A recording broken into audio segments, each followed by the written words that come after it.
تحسبهم جميعا وقلوبهم شتى.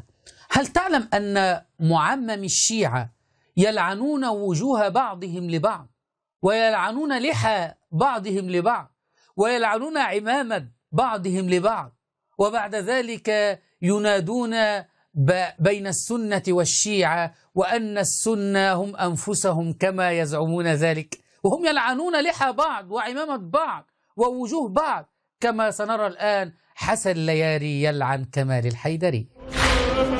فافهم جيدا إن كمال الحيدري كان منحرف عقيدة الملعون، رجل ملعون، رجل فاسد، والدفاع عن الفاسدين فسق في الدين. من يدافع عن كمال الحيدري هو يخون بأمير المؤمنين عليه السلام، هو يعادي الإمام الصادق عليه الصلاة والسلام. اعلموا جيدا هذا الرجل فاسد وفاسق، هذا الرجل منحرف، هذا الرجل ملعون، هو كلب من كلاب أهل النار، لعنة الله عليه، لعنة الله على لحيته، لعنة الله على وجهه، لعنة الله على عمامته، هذا الملعون الخبيث. ولو كان من عند غير الله لوجدوا فيه اختلافا كثيرا.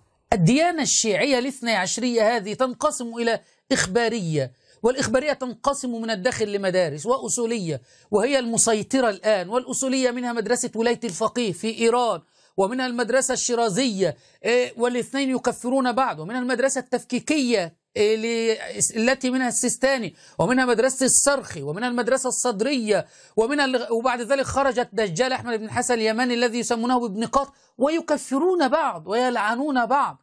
ولو كان من عند غير الله لوجدوا فيه اختلافا كثيرا.